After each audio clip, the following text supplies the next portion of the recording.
The United Kingdom will stand with Ukraine. We will not rest until Ukraine prevails. We will be here with you, providing the same level of support for as long as it takes. And we'll back Ukraine for as long as it takes. Since the beginning of the conflict in Ukraine, every British Prime Minister has been clear: Russia must be defeated, and Kyiv must be given the tools to ensure its victory. The UK has been one of the leaders in providing support to Ukraine, including training and weapons. But with incoming American President Donald Trump likely to take a very different approach, is that about to change? Our correspondent Alex Barker reports. The self-styled dealmaker will be back in the White House soon, and one of his main priorities will be ending the conflict in Ukraine. As you know, I get along very well with Putin. I would tell Putin, gotta settle. I would tell Zelensky, you gotta settle. His first term as president saw him pressure NATO allies to increase defence spending, and this time one of the big questions is whether they will follow his lead on Ukraine.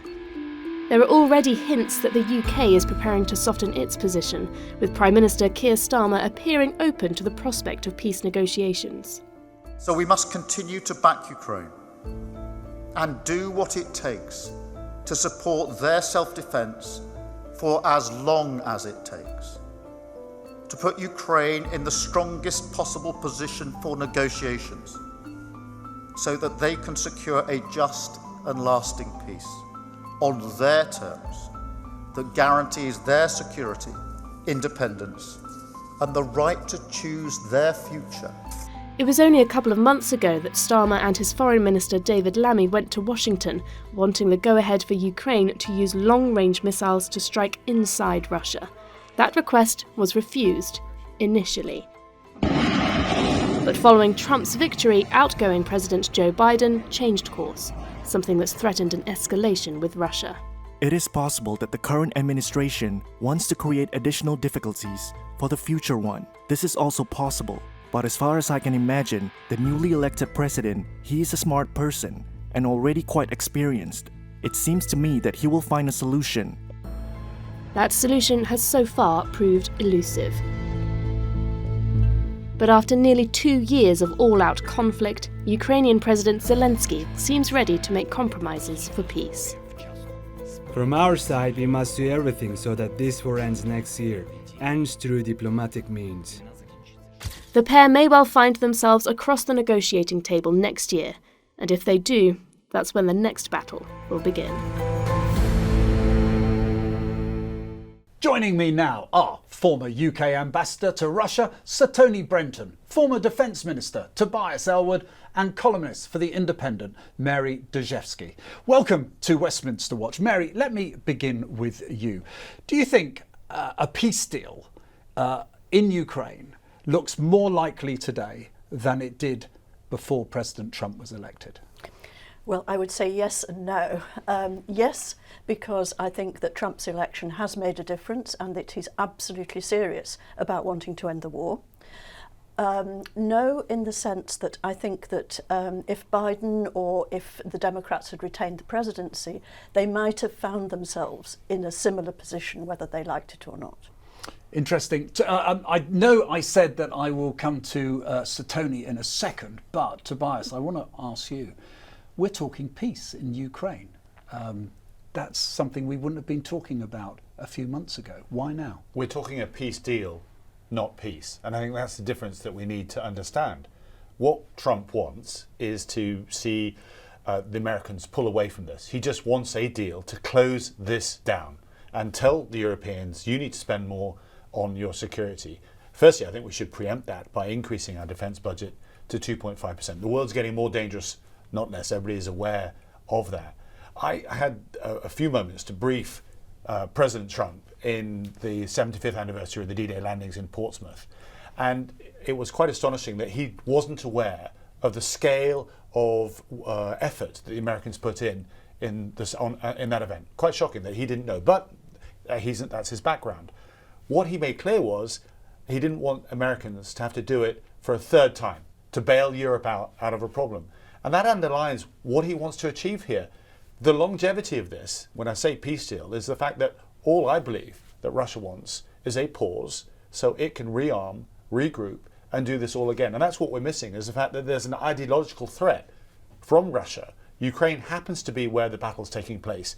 We failed to put it out in the last couple of years, and Russia will rearm and regroup. So you see a fail in what the West have done, because this peace deal could actually be a threat to the West in the future. But before we explore that, if I may, Tony, tell me, with your experience, former ambassador to Russia, you've seen these changes which are quite dramatic for the public. They think, oh, you know, without looking at the niceties of what's been discussed there, they think maybe there's peace going to be in Ukraine. What would a Trump-led peace look like, do you think? Well, first I should say I'm much more optimistic than either Tobias or Mary. Things have moved quite significantly in the last few days, in that Zelensky has stated terms for a ceasefire which fit very much with what the Kremlin has been leaking that it may go for, basically stopping on the current battle lines. And he's talked very determinedly about joining NATO, which is going to be a matter for debate, which I hope we will come back to. Because Russia don't really want that to happen, Russia are not going to let it happen. Okay, It's not going to happen. That's the absolute bottom line. Yeah, that is not going to happen from Russia's point of view. Exactly. So, in a way, NATO is a distraction. The real issue is finding security arrangements for Ukraine to deal with Tobias's concern, which do the same for Ukraine as NATO does. But coming back to your question, the ultimate shape of a deal, as I said, we're not there yet, but the shape is already becoming apparent, and bits of it are already agreed on. Ceasefire on the current battle lines. Negotiations, no doubt going on forever, about where the borders will eventually end up. Ukraine doesn't join NATO, but does get guarantees of security from the West, which makes sure, Tobias is concerned, that nobody's going to, in particular Russia's not going to attack Ukraine. There's then discussion to be had about the fate of sanctions, which seems to me to be a very useful instrument to keep Russia on the straight and narrow going forward. We lift them if you behave yourselves. And discussion about reparations and all of that. Complicated discussions, but you get the peace, you get the ceasefire. This is the key point. And people begin to calm down. People begin to think, gosh, peace is actually rather a good thing.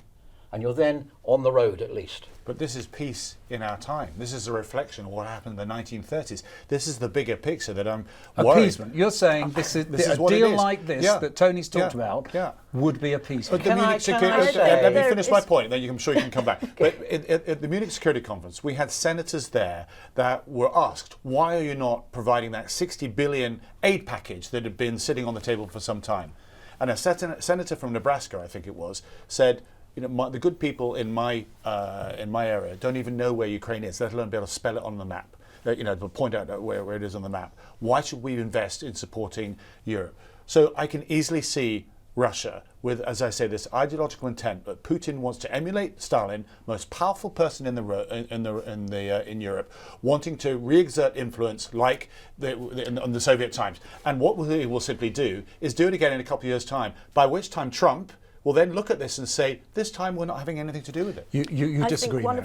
Absolutely. I think that two great mistakes here. One of them is the parallel that has been perpetually drawn since the beginning of this conflict with the Second World War, and with Ukraine parallel with Britain fighting alone, and those of us who were actually questioning the reasons for all this labelled as appeasers. That's the first thing. The second thing is to equate Putin with Stalin and Russia today with the Soviet Union.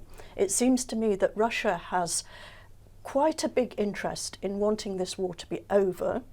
Also, that the motivation for this war was not about restoring the Soviet Union, it was not about bringing back the Russian Empire, it wasn't about territory, it was about security for Russia and what Russia saw as the damage to its security done by NATO. But what's to say that if a deal is put in place, that anyone can trust Putin in the future to honour a deal? And more importantly, it's not a matter of trust. It's a matter of installing the right security guarantees. But who can trust the West on these guarantees? They've not exactly been robust. No, you're right, which is a matter of iron plating them.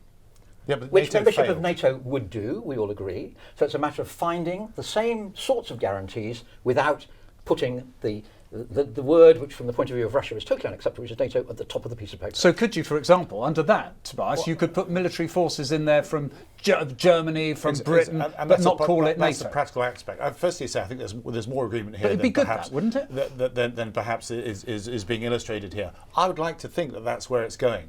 My concern as a military person is to say, do you want to take that risk that Putin will not be interested in Moldova, will not be interested in the Balkans, will not be interested in doing something further in the long term? And nobody can guarantee that. And just to finish the point, who's going to back up and support Ukraine? Because it won't be NATO. NATO failed here. NATO failed to step up.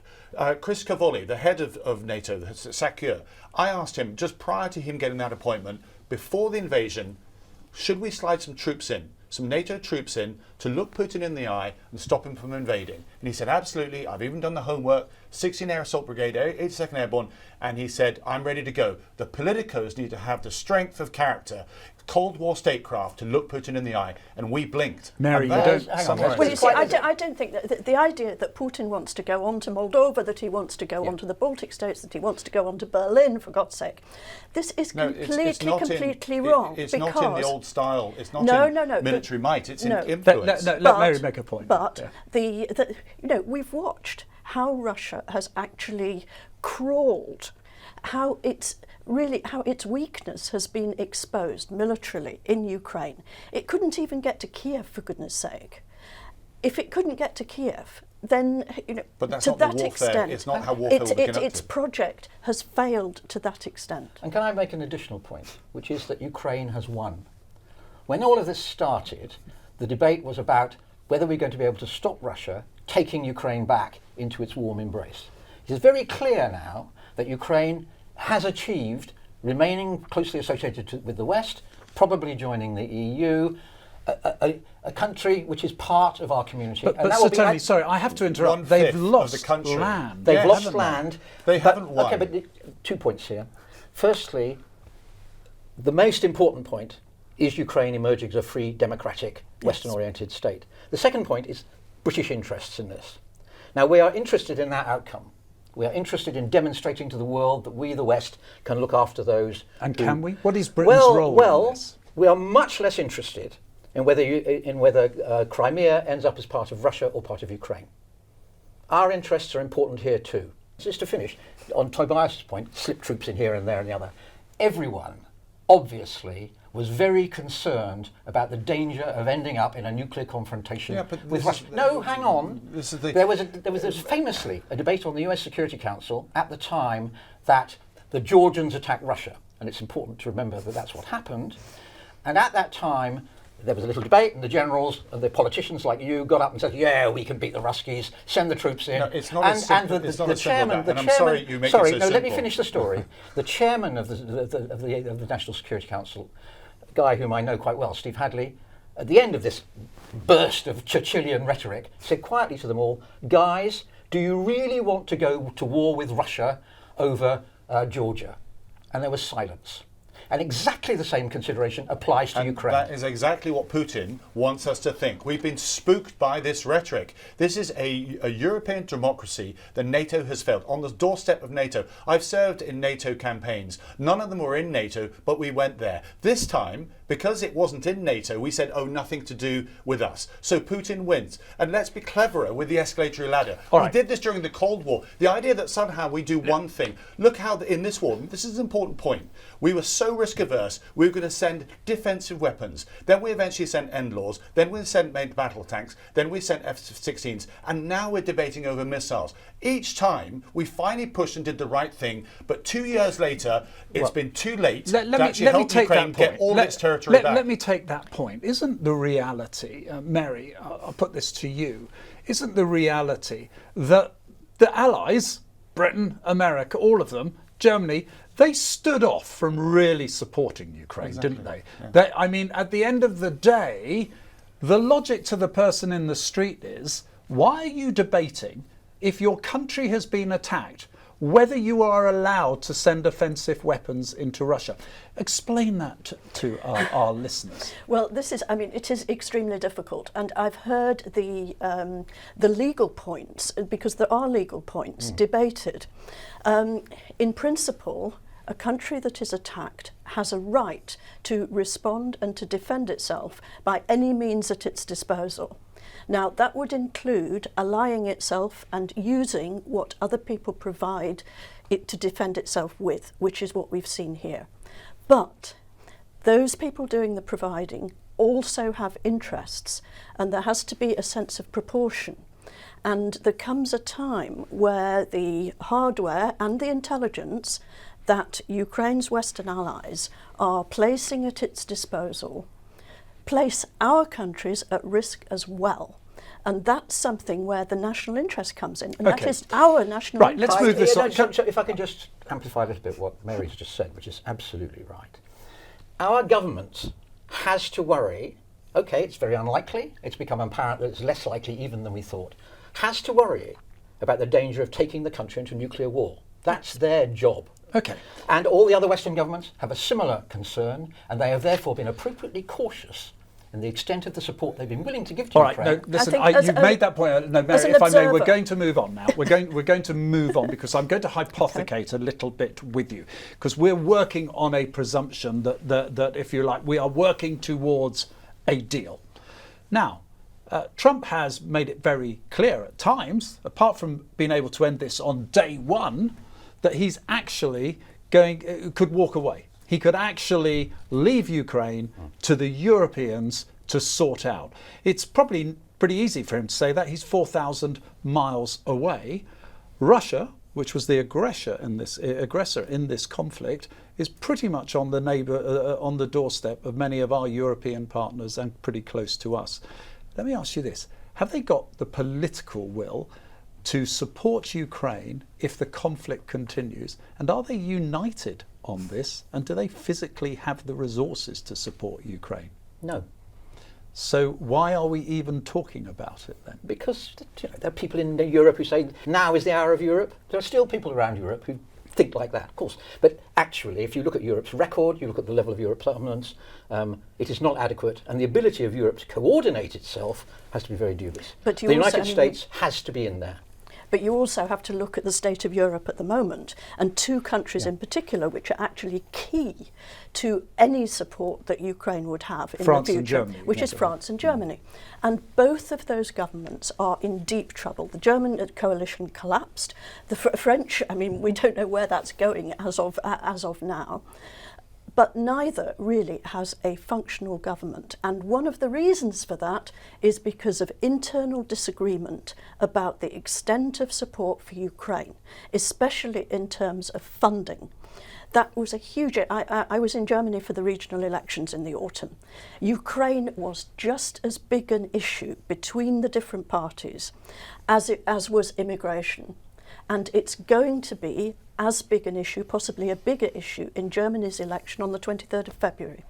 So, Tobias, looking back at the British government's role in this, until a few days ago, Starmer was at odds with other politicians in Europe. He was talking about insisting on Ukraine being supported till the end. Well, I think that was a duty to do that, simply because that's what Zelensky has requested. So you don't see a climb down or a humiliation or a U-turn for Starmer here. He's just following Zelensky's lead, is he? This is Zelensky's country. He's the president. Therefore, we have to take guidance from what he says. We don't. We choose to. Well, but where our interests diverge, we go with our interests. Our interests in European security absolutely are important, and that's perhaps what we're missing here. The bigger picture is what Russia's intentions are. And I'm sorry that the conversation sort of dissolved down into thinking that Russia's armaments are going to charge from the eastern flank. It's not going to be like that. This is an old-fashioned way of looking at Russia's influence. Look at what's going on in Romania right now. Suddenly, out of the blue, a Russian-backed presidential candidate came out of nowhere. Look what's happening in Georgia, tilted towards drinking the Russian Kool-Aid. Look what's happening in Slovakia as well. These are countries. Slovakia supported Ukraine, gave armaments to Ukraine to support that battle. Then a new prime minister. This is exactly what Russia... This has nothing to do with Russian interests. This is to do with disagreement about Ukraine. If I can finish the point, it's to do with Putin exerting his influence across Eastern Europe and many of these countries making a decision to say, no thank you, I'm no longer going to participate in supporting the freedom of Ukraine to be able to beat Russia, to put Russia back. So we end up with the stalemate of where we are today, a deal being struck, and as I stress, this is a bigger picture here, because what sits behind Russia is China. Russia's tilting towards China. They're developing a very strong relationship, and that's a wider concern of an erosion of our global order. A bigger picture stuff, which means places what's going on in Ukraine. Sorry, if I could, context. If I could just comment on that. You're absolutely right. It is a big distortion of our global order if you choose to think of it like that. And one thing which is very rapidly pushing Russia into China's arms is our general attitude to Russia, and in particular the work we've put into in trying to grab Russia's closest, as they view it, neighbour and friend into NATO. We provoked a lot of this, and the worst thing that's going to come out of it, I mean, the war's going to end one way or another, and we'll then try and resume normal business, but the worst thing that's going to come out of this is that you now have a Russia locked into the Chinese system, whereas sociologically, educationally, in terms of their whole history, they would feel far more natural being part of Europe. So let me ask you, on that basis, Tony, what really are the options where you think everyone can walk away reasonably satisfied, but perhaps not overjoyed? Well, very easy question. Well, I've said, you need a ceasefire. You need a negotiation on the ultimate settlement of borders and all of that. You need security arrangements for Ukraine, which make sure that Tobias's fears are not fulfilled. I think they're exaggerated. But what would they look like, those security arrangements? Well, they would look like, if possible, a treaty-based guarantee that we, the West, in particular the United States, will intervene if Ukraine is attacked. Now, that's going to be hard. And if it doesn't have the NATO label on it, if it doesn't have the NATO label, you think could satisfy Russia? Yeah, I'm not bothered about satisfying Russia. I'm bothered about satisfying Ukraine. For the peace deal to work, you've got to bring Russia with you. No. For the peace deal to work, you have to do things which are unacceptable to Russia, like taking Ukraine into NATO. Okay. Another definition of making the peace deal work is that Ukraine acquires guarantees which Russia looks at as it looks at the NATO guarantee and says, "God, I'm not going to get into that." Is that possible, do you think? No, I think this is all for the birds. I really do. I think going back to what Russia wants, I think it's quite right. And there is a bit of history there that we got it wrong. That we pushed and pushed and pushed. NATO expanded, and Russia does what it does, which is to then attack back. Russia enjoys a buffer zone between the EU, not less NATO, because it's a workable economy with transparency and democracy. That's the last thing a dictator wants that's running his own country. He likes Belarus being there, and he wants a Ukraine running on the same lines, buffering from the rest of Europe. That would be an ideal situation for him. That's not going to happen because Ukraine has chosen to look to the West. You're then left with a situation, as I say, where this will become a stalemate. Well, is it a stalemate? I think there's two variations of this, which might not necessarily please Ukraine's Western allies hugely, but might actually make a difference. One of them is that a consideration for Russia, since the collapse of the Soviet Union, but doubly since Putin became Russian president, is to have some form of overall European security arrangements. If discussions, at least on that, could somehow be incorporated into security guarantees for Ukraine, then we could be looking at a hugely improved sense of security, not just for Ukraine, but for all the countries which are okay, let me ask Tobias that, because fundamentally you're really saying, I think, there's going to be a deal, but we're going to pay a price in the long term here in Europe. There will be a ceasefire, and that will be good. It'll allow a sense of recuperation, but the detail is absolutely important. Will British troops be involved in some form of buffer zone? Will there be a no-fly zone as well? What happens if it's actually breached as well? And the wider concerns is, are you then going to allow a country which is spending 7% of GDP on its military, has moved into a war-fighting machine, a complete effort to support the armed forces?